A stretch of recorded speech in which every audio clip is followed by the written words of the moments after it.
There is a specific kind of exhaustion that comes after leaving a manipulative relationship. It is not just physical tiredness.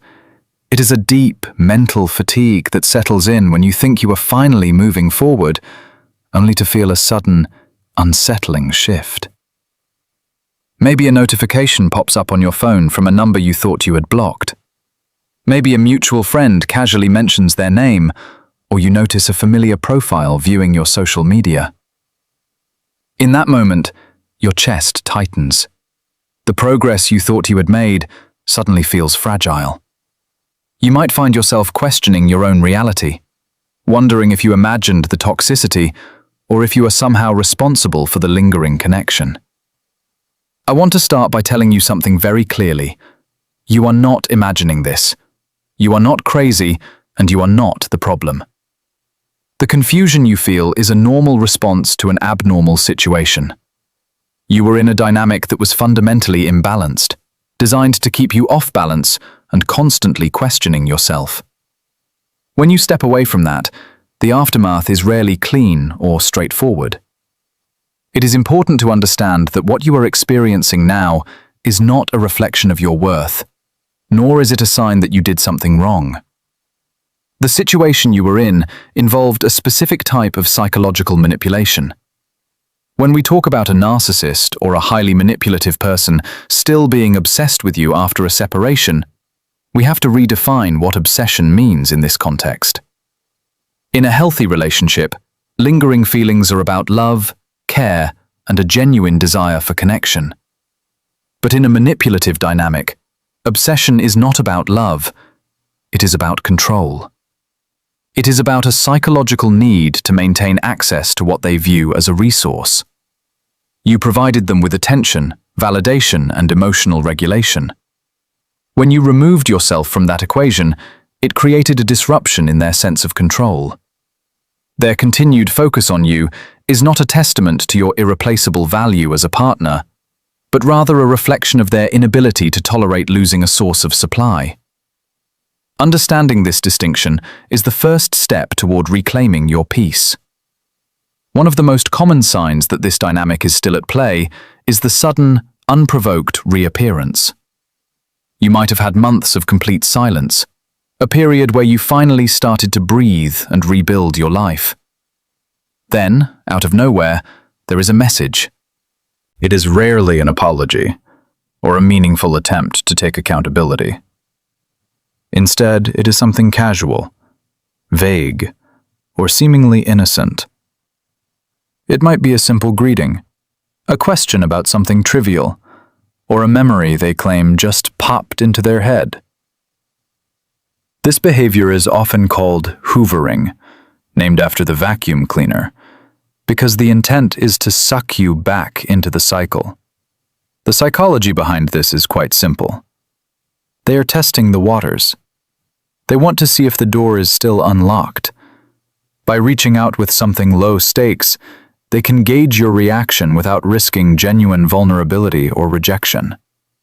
If you respond, even just to tell them to leave you alone, they get the information they need. They know they can still access you. For you, this is incredibly destabilizing.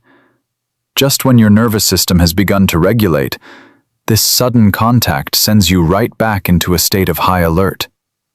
It forces you to relive the anxiety of the relationship, making you question your boundaries and your progress. Another clear indicator is subtle surveillance and information gathering. Even if they are not directly contacting you, you might get the distinct feeling that you are being watched. This can manifest in very quiet ways. You might notice that they are consistently viewing your social media stories, often within minutes of you posting them. They might not like or comment, but their digital presence is always there. Alternatively, you might hear through mutual friends that they have been asking about you. These friends might frame it as casual curiosity, but the pattern is consistent. The psychological driver here is a need to maintain a sense of ownership. Direct contact requires effort and risks rejection, but passive observation allows them to keep tabs on your life without exposing themselves. It is a way of keeping you in their mental orbit. They want to know if you are happy, if you are struggling, or if you are talking about them. For you, this creates a subtle, lingering paranoia. It makes it very difficult to fully relax or feel like you have truly closed that chapter. You might find yourself censoring your own life, hesitating to post a happy photo or share good news, because you do not want to give them the satisfaction of knowing you are doing well. This is a heavy burden to carry, and it is a direct result of their need to monitor what they believe still belongs to them. A third sign is a sudden shift toward provocation, which often looks like a smear campaign or the aggressive flaunting of a new target. If you have moved on, or if they sense that you are no longer emotionally available to them, they may attempt to force a reaction. This can involve spreading false or distorted narratives about you to mutual friends, colleagues, or even online. They might paint themselves as the victim and you as the unstable or unreasonable one. On the other hand, they might suddenly and very publicly display a new relationship, going out of their way to make sure you see it. The psychology behind this is reaction formation. They are trying to elicit an emotional response from you. If they can make you angry, defensive, or jealous, they have successfully proven to themselves that they still have power over your emotional state. A strong negative reaction is still a form of attention, and to a manipulative person, negative attention is far better than being ignored. The impact this has on you is profound. It triggers deep self-doubt and a desperate, exhausting need to defend your reality. You might feel compelled to set the record straight or prove that you are not the person they are describing. This pulls you into a battle for your own reputation, keeping you emotionally entangled with someone who no longer deserves your energy. The fourth sign is breadcrumbing, which is the strategic use of minimal effort to keep you tethered. This is different from a full reappearance. Breadcrumbing consists of tiny, inconsistent signals. It might be liking an old photo of yours late at night, leaving a vague, ambiguous comment, or sending a message that is easily dismissible. The key characteristic of breadcrumbing is that it requires almost no energy or commitment from them, but it is designed to keep you in a state of suspended animation. The psychology here is about maintaining a backup option. They are keeping you on the hook, ensuring that if their current situation does not work out, you are still there, waiting.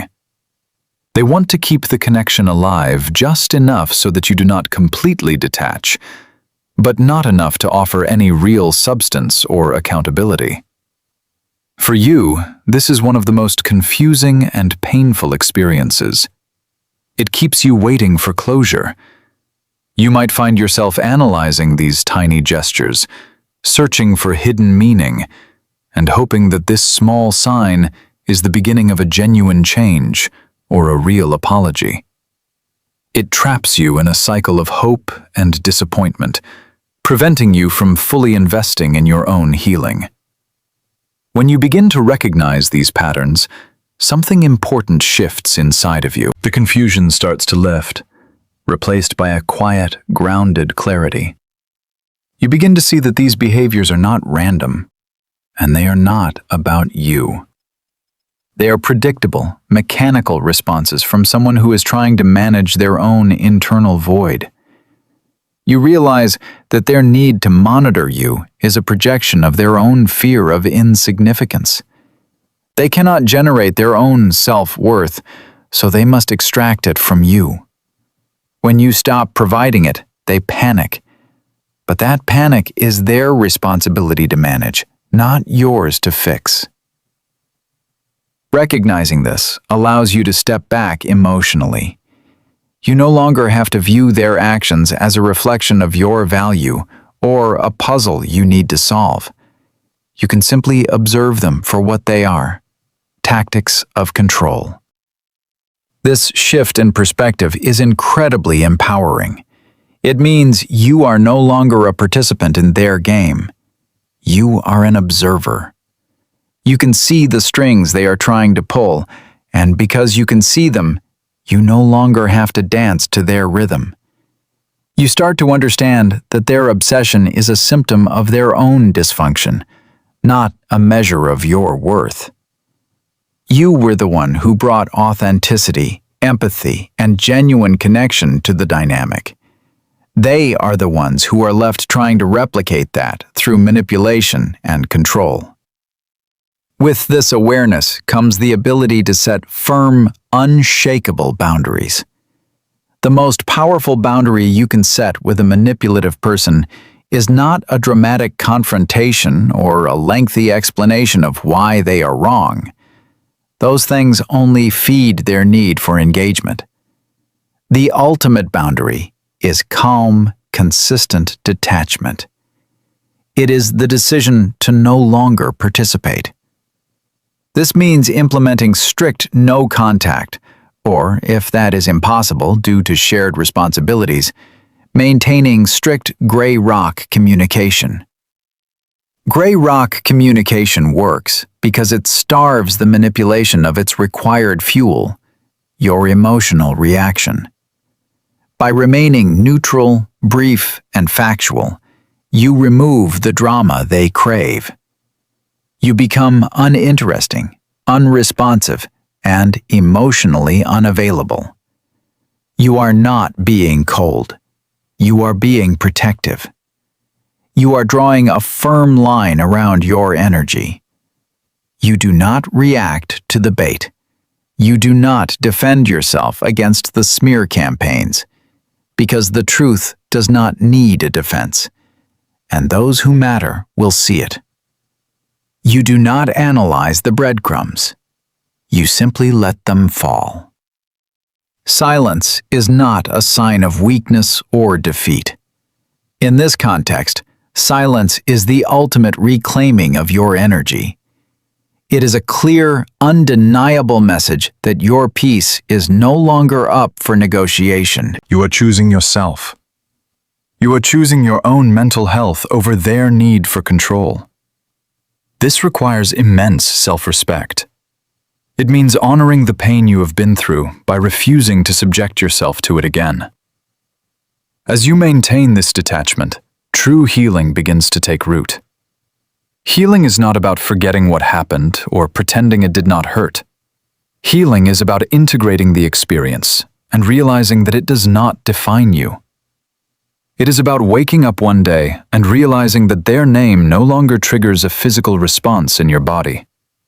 It is about reaching a point where their obsession, their attempts to reach out, or their attempts to provoke you simply do not matter anymore. They become irrelevant background noise in the life you are actively building.